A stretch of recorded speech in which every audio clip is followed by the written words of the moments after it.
Good afternoon. Thank you everyone for joining us this afternoon. It's wonderful to see you here. Welcome to the 6th annual Lexus and Whitewall Art and Design Innovation Series.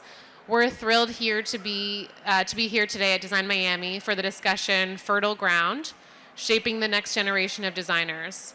Today we'll hear from leaders and educators in their fields about what's being discussed, imagined, and questioned by the next generation of designers.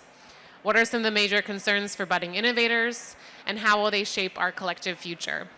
I'm Katy, Donoghue, the editor-in-chief of Whitewall magazine, and I'm thrilled to be moderating today, joined by our panelists, el-Khoury, Dean of the University of Miami School of Architecture, Cathy Leff, acting director at Bakehouse, and Bolain, General Manager of Lexus International. el-Khoury is Dean of the University of Miami School of Architecture. Trained both as a historian and a designer, he divides his time between scholarship, research, and practice. He is the author of numerous books on architecture and urbanism and leads RAD-UM, a research lab for embedded technology and robotics, aiming at enhancing responsiveness and resilience in buildings and smart cities. Cathy Leff, the acting director of Bakehouse, an affordable living and working community here in Miami for approximately 100 artists. Leff is a seasoned cultural professional and creative entrepreneur who specializes in conceiving, developing, and executing cultural strategies and initiatives across platforms, with a particular interest in the intersection of culture and community building. Bolain is Global Head of Marketing and Public Relations for Lexus International. Bolain oversees marketing and public relations globally for the Lexus brand. This includes developing strategic direction for Lexus along with a coordinated approach to marketing globally in over 90 markets. Lexus, in partnership with UMiami, this week at Design Miami is presenting On by Jermaine Barnes in partnership with the students who helped work on that as well. So thank you so much, and we'll get started.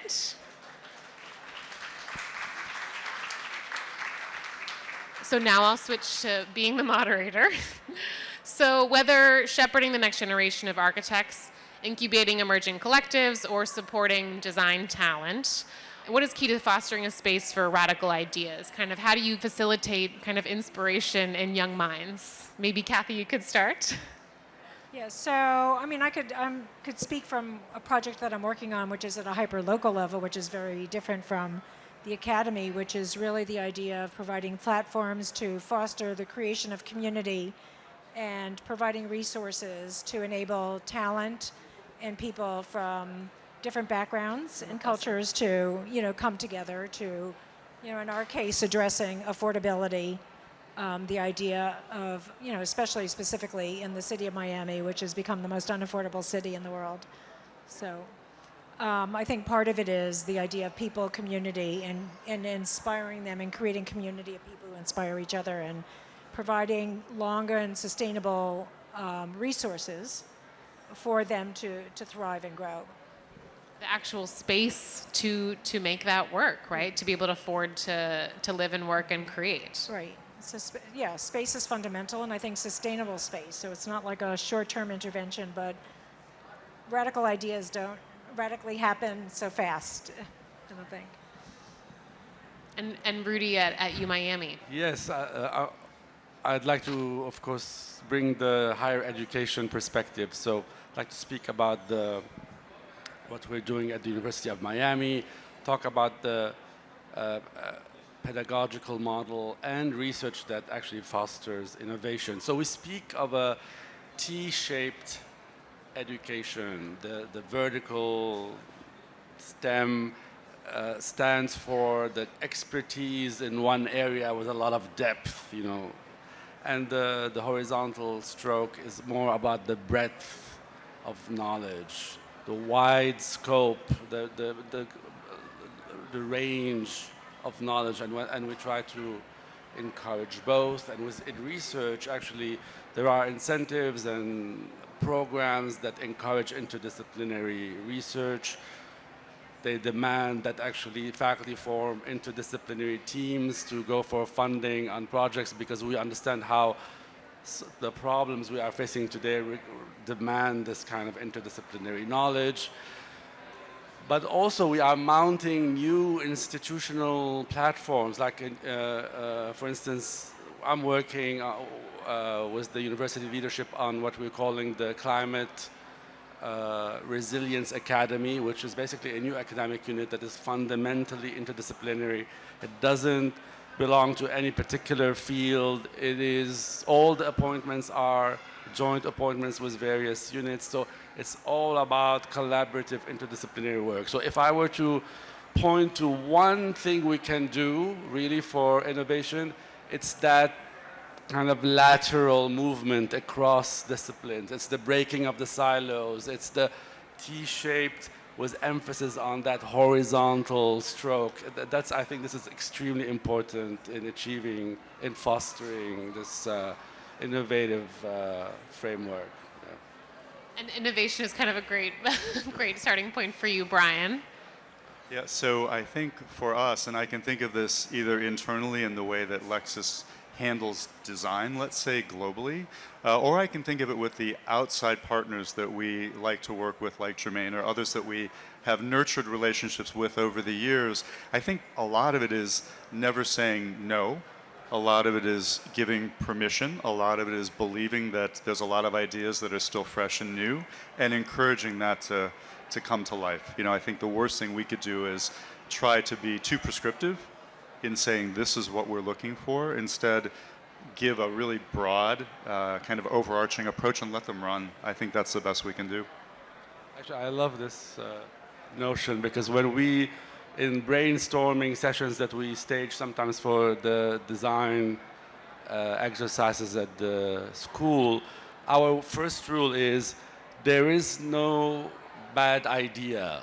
Don't even try to self-censor by actually not putting something on the table because you think it's not interesting enough. Every idea is potentially a good idea if it's allowed to grow. And actually, that's a very good habit. And I think in every change comes the opportunity for inspiration. You know, so our industry, we are very sensitive to like generational change, environmental change. All these things are happening that make us have to respond. So let people do that. Let them respond in their most creative way. Just as a hometown girl, I just want to shout out to Jermaine and also congratulate Lexus. If you haven't seen the design challenge that they gave him, What to Express, you should go by their booth. And I think that that's a perfect example of providing fertile ground to foster the next generation of talent. You know, provide a brief or a challenge, give an opportunity and something to respond to, the resources and the time to do it, and really get behind talent and enable talent to deliver on something, on a dream or an expectation, and you did that really well. Yeah, oh, thank you so much for acknowledging it. But it's really how we love to handle the collaborations that we do. I mean, we're not in this business of creating that kind of an experience for somebody, but when you find somebody who can do it so well, you just want to let them go. Speaking of ideas and kind of innovation, when you're engaging with emerging artists, emerging designers, emerging talents, what are they thinking about? What are those questions? You mentioned a little bit like community and the future and things like that, but what are the big questions for them, or what are their concerns that you find in your experience? Well, I think, Bakehouse, for those who don't know it, which is a local-based workspace for 100 talented Miami artists, writers, some designers. We provide affordability, and it's not just affordability. It is a space where artists can come together it's the largest artist-serving organization in Miami, with the largest number of people working under one roof from different disciplines, different backgrounds, different generations. And I think that just having a space where they can build community and also engage with an immediate, real community. We're embedded in a more working class community in the northern part of Wynwood. So I think the issues that they see are the issues of real life that everybody is looking at. They're worried about their own sustainability, having trained to be an artist or a designer or a writer, and then worrying about how will they do that in a city that's increasingly, due to its own success, has become unaffordable. And then they look at the neighbors around us who are really struggling to survive. So I think that, they're looking at the social issues of our times. I mean, so the things that are macro and micro. And I think they're trying to find, we're trying to find a way in conversation and in collaboration and in just being in a community to figure out how to, how to become part of a solution and how to foster conversation and dialogue. And Rudy, for your students that you Yes. interact with. You know what? I think it's an exciting time. I'm sure that every time thinks that they have this unique, they are going through a unique period. But I genuinely feel that this is different because we are at a time where the big ideas, as you call them, are clear for everyone.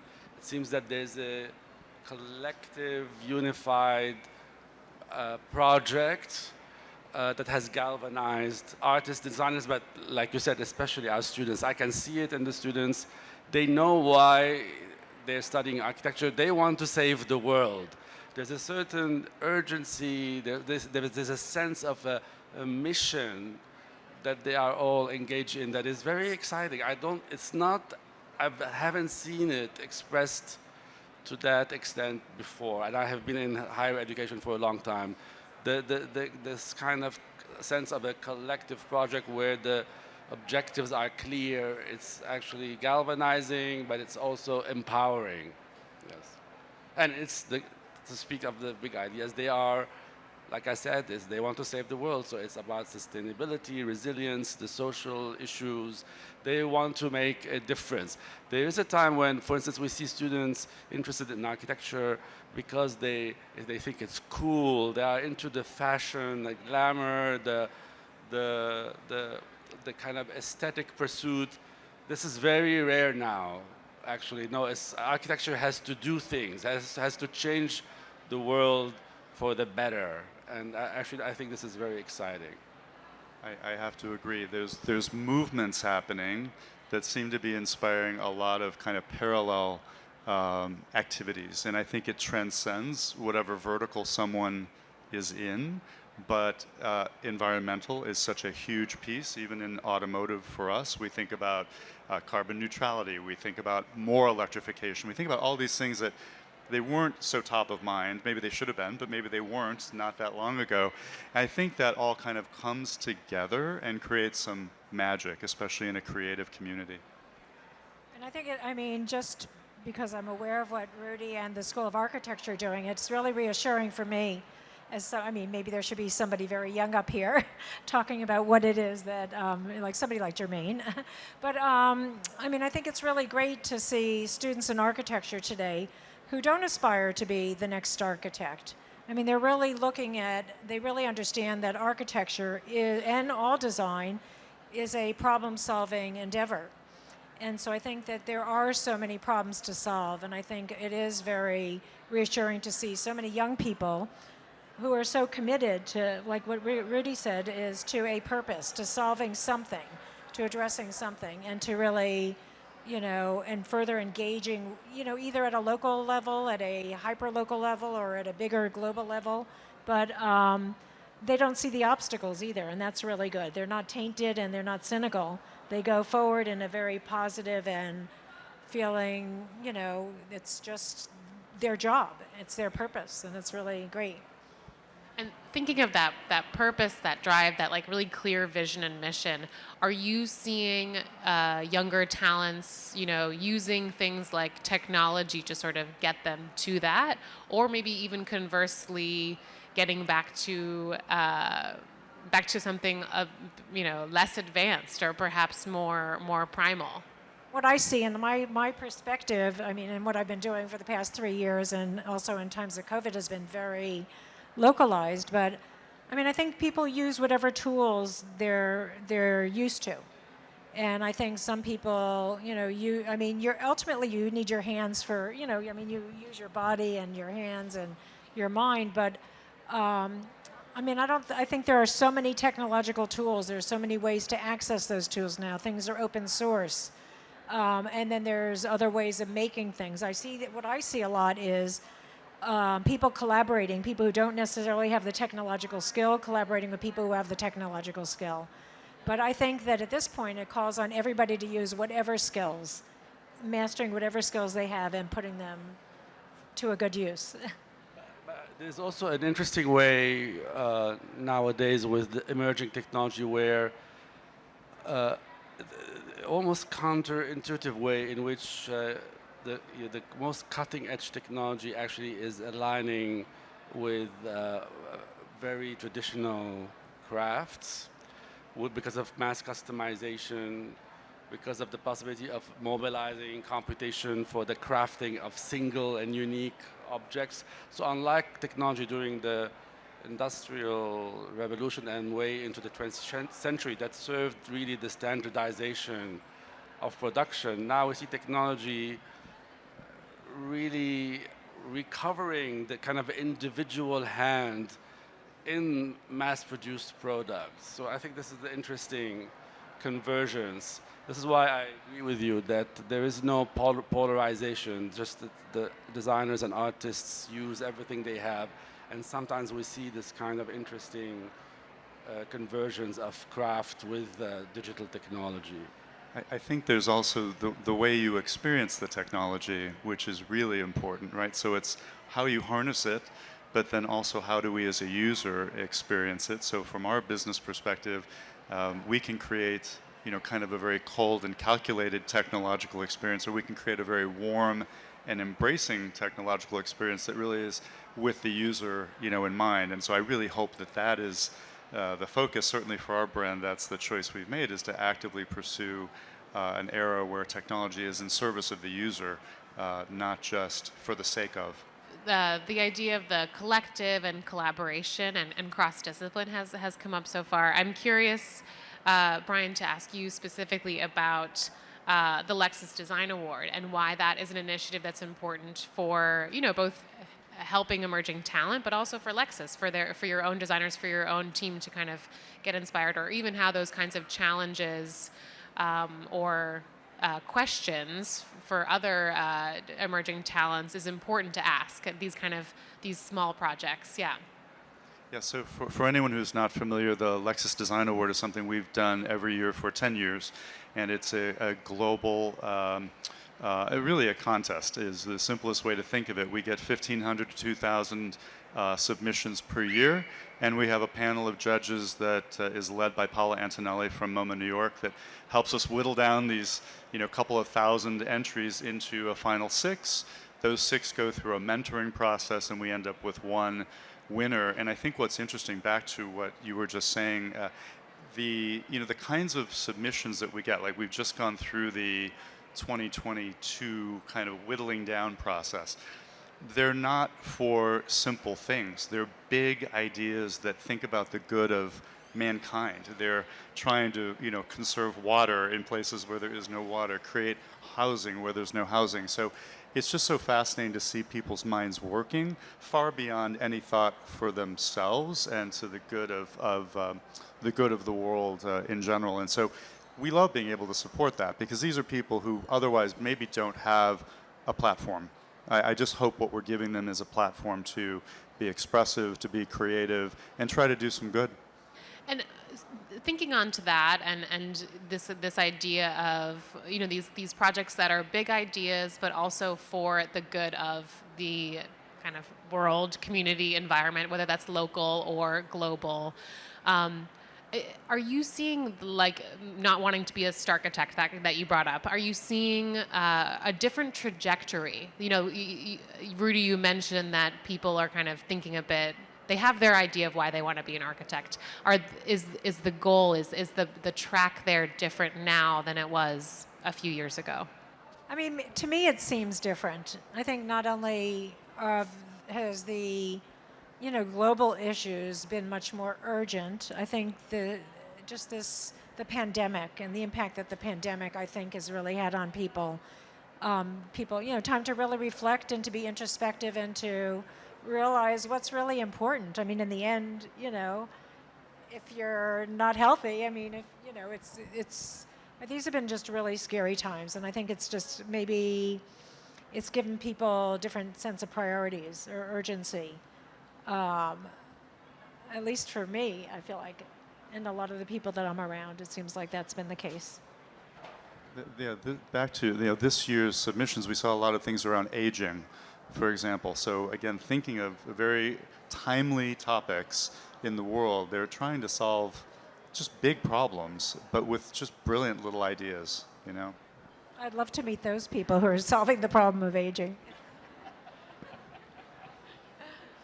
One shift that is clear in architecture is that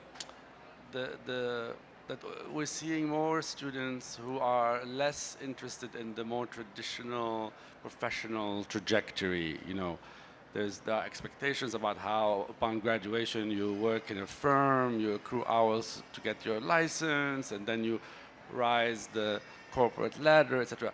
I don't think this is a very compelling prospect anymore for some of our students. I think they are impatient. They want to do something very quickly. They are more entrepreneurial. They start their own firms. They collaborate with others on different kinds of projects, which are not necessarily projects that we don't necessarily recognize as professional architectural projects. They are much more eclectic in what they do, but most importantly, they want to have an impact as quickly as possible. So there's a certain impatience, and sometimes it's an arrogance also, which I like, but that's what I would recognize as a different trajectory today, yes. I think also just in the past couple of years, we've learned that work can be done in so many different ways, and when you lose access to when you lose your job, and so many people have lost their jobs, you know, somehow people have had to be resilient or look to other models or realize there are other opportunities. I mean, certainly we have, 100 artists who've lost, many of them, many artists, at least in Miami, at least young emerging artists, work 10 jobs to, gig economy, to be able to sustain an art practice that they've been working towards since they were 13 years old. But, have found different ways of doing things. It's either around the market or through the market in a different way, realized how to monetize their labor, how to even declare that an artist's time that is not monetized is still labor. And so I think it's just, I'm certainly made aware of a lot of more issues about being around a lot of younger creative people who are trying to find their way in the world and make an impact in the world. And it's fascinating times. Talking about cross-disciplinary, I'm wondering if you're finding kind of more, even students at an architectural school being interested in cross-disciplinary. You said that they're working on projects that you might not always think about as architecture. Is that kind of, do you find students or younger talents kind of easily moving between things? It's not really, they're not siloed. They don't need to kind of deal with those boundaries really naturally. But also with Bakehouse, the idea that this is beyond just studio spaces, right? Maybe it's also multi-purpose, multi-use. Because we eventually will have, hopefully, a campus that includes housing for artists and other members of the community, we've been the subject of many architectural courses.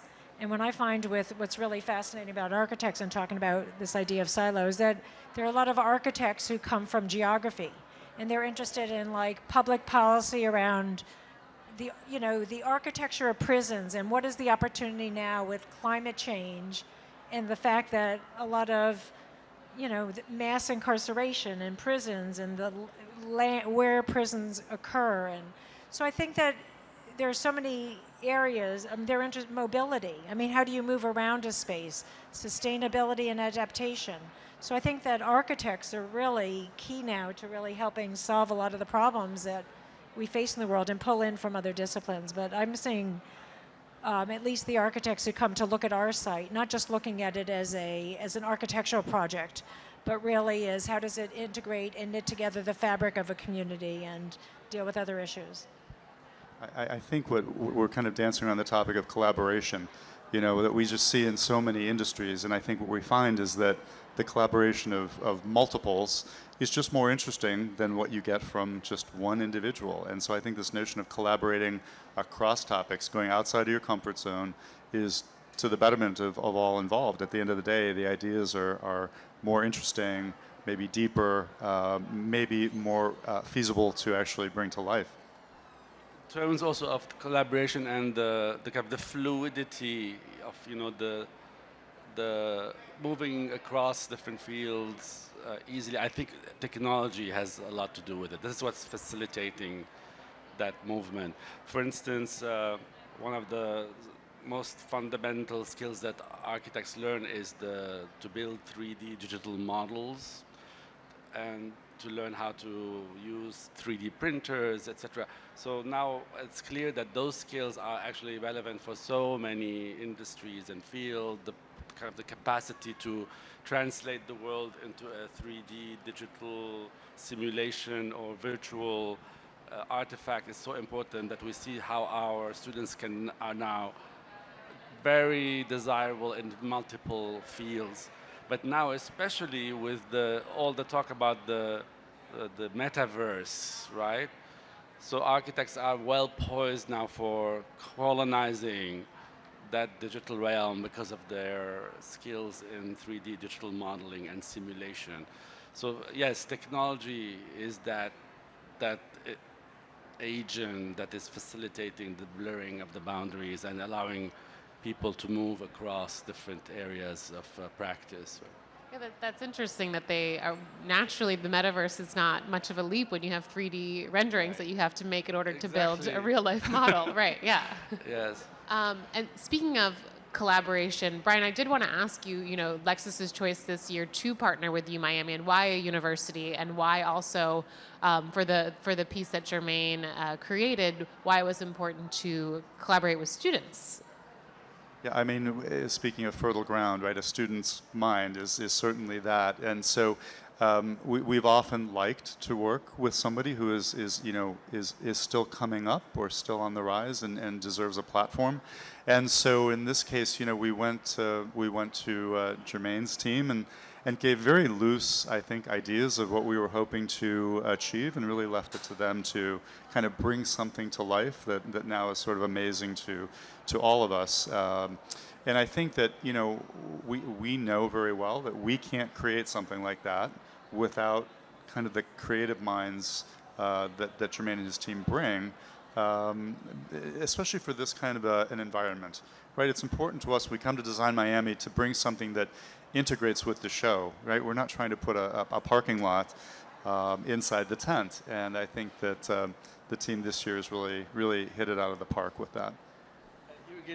Again, I think it's important to mention that what's driving the impulse, the vision driving this beautiful installation, which really is a delight for the senses, is actually this notion of the electrification, the Lexus going electric. That's really the kind of what's driving it, which again aligns with what I said earlier about this generation and what they care about, right? So, I think that you'd say to somebody, what Lexus looks like, but we want you to know what Lexus feels like, and that's sort of what that installation really does. It feels really, really joyful. It feels futuristic, sure, but it's colorful, it's bright, it's engaging. There's kind of this element of joy, and I feel like that. Optimism. Yeah, and I think, optimism. The optimism is what is very appealing about it too.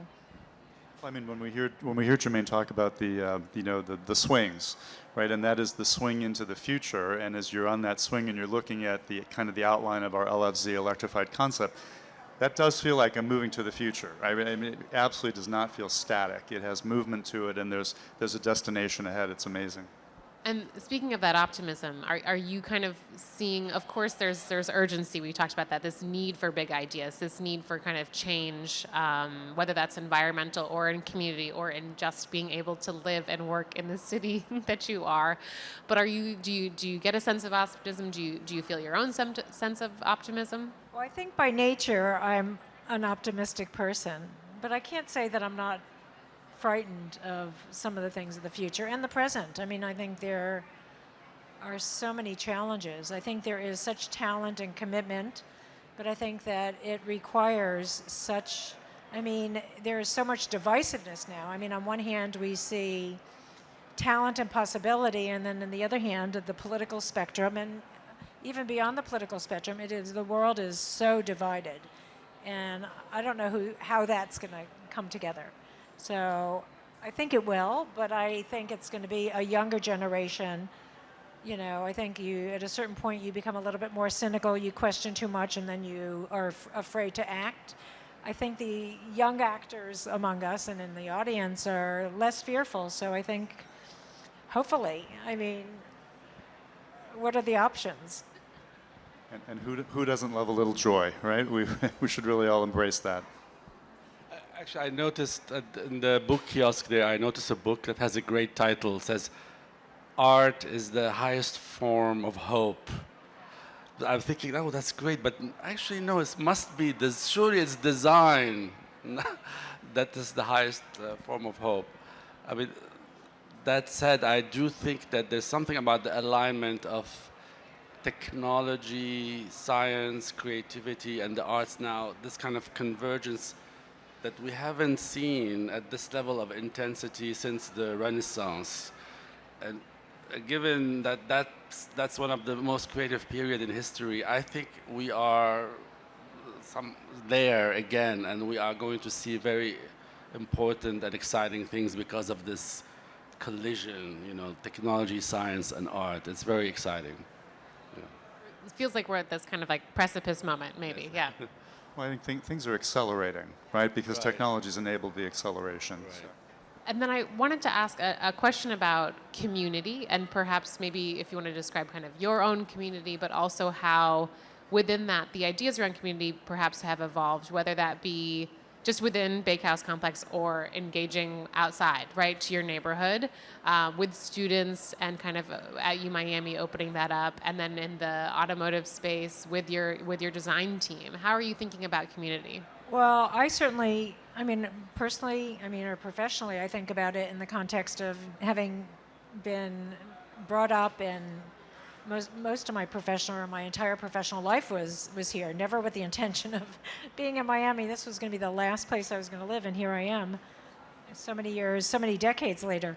But and seeing the exasperation of problems, and the fact is that Miami is so rapidly and successfully urbanized. So I think that, I mean, I look at Bakehouse. I mean, for me, it is a community of artists who deserve an affordable place to develop community, be together, to sustain themselves, and to work and thrive. But I also see the organization as a miniature problem or model, potential model of how you can revitalize a community without destroying it. We're in one of the oldest and most historic neighborhoods in Miami, and it's in the urban core, and I mean, there's been no public or private investment in over 40 years. So working with the community, we did a vision plan because there's no economy, trying to envision how this neighborhood could be revitalized and succeed, because it was really a failing neighborhood. Population decline, every business closing down. So I think, you know, being aware of other things that have been created in trying not to cause harm, and really trying to look at ways to incentivize positive sides of revitalization, and dealing with hopefully no displacement, and allowing naturally occurring affordability. But I think looking at this as a micro model of, you know, because I mean, if we could just do something, some small gesture locally that succeeds and causes no harm and does a little bit of good, I think it'll be a great success for us. Yeah, scale doesn't need to be at a global level, right? Yeah. There is a sense, though, although there's a lot of interest and investment in the local community, there's a sense of a connection to a global community also, which is different. I understand that in Germain's installation, there are participants across the world that are actually changing the colors. So the fact that they can be here participating, but from Tokyo or Beijing, that's very exciting. This paradoxical sense of global reach, but also intimate engagement, which is unique to this notion of community we're experiencing today. Yeah. The idea that there are so many communities and that we participate in so many. Yeah, and for us, of course, we do have to think globally from the get-go. And the truth when you think about how a car comes to life, like the sexy story would be somebody just had a brilliant idea in their head of something that looks amazing, but maybe nobody needs it. So the real truth of the matter is any car that you see on the road started from a use case. It started from a need in some country of some family or person or whatever that needed something to serve a purpose, and that is at the root of every single thing that's sold in the automotive industry. So it's actually it's different than I think what people imagine in terms of how something becomes real, but it all starts with an individual or a family or a person that requires us to come up with a solution for them. One more question I might add, and perhaps we can think of one for the audience here, but I am kind of interested in what it's like for you. We talked a bit about optimism and hope and the future that way, but what it's like for you to engage with a younger generation in your role professionally. And I imagine, having worked in higher education for a long time, kind of being around this next moment of ideas kind of keeps it fresher for your own practice, kind of how it might inform you. And Cathy, too, I imagine it kind of keeps... I mean, definitely. I mean, I think it's critical to feeling alive, is to being around people of all ages and all backgrounds. And I mean, I've always had friends of multiple generations, older and younger. But now, I mean, it's, I mean, I think I would feel completely irrelevant. Or maybe I would feel irrelevant if I weren't around young people. I mean, because otherwise then you are living in some sort of silo, a generational silo, or, So I need that. I need the horizontal that Rudy was talking about. I think we need the energy on the inside. Like, that's how we create something that then is satisfying the audience on the outside. We just need that fresh perspective all the time in order to make something that's ever more desirable. Because I'm surrounded constantly by the young people, the next generation. It's like water for me. I don't... This is the environment where I am. But I must say that it's always exciting to sense that there is something that has coalesced, that an idea that has crystallized in a particular generation that is very different. So when you're confronted with something other, that like a different mindset, something new that you didn't identify with so readily, and sometimes it's upsetting, I think that's when you realize that this is something important, it's interesting, this is going to make a difference. So, and I see it now, that the young students are very different from what I remember myself as a student. They have a different mindset, and that's interesting and important. Right? I bet thrilling to be around. Maybe nerve-wracking, but thrilling. Well, thank you so much for joining this afternoon, then, and thank you again so much to our panelists for speaking today. And it's been really such a pleasure. Thank you.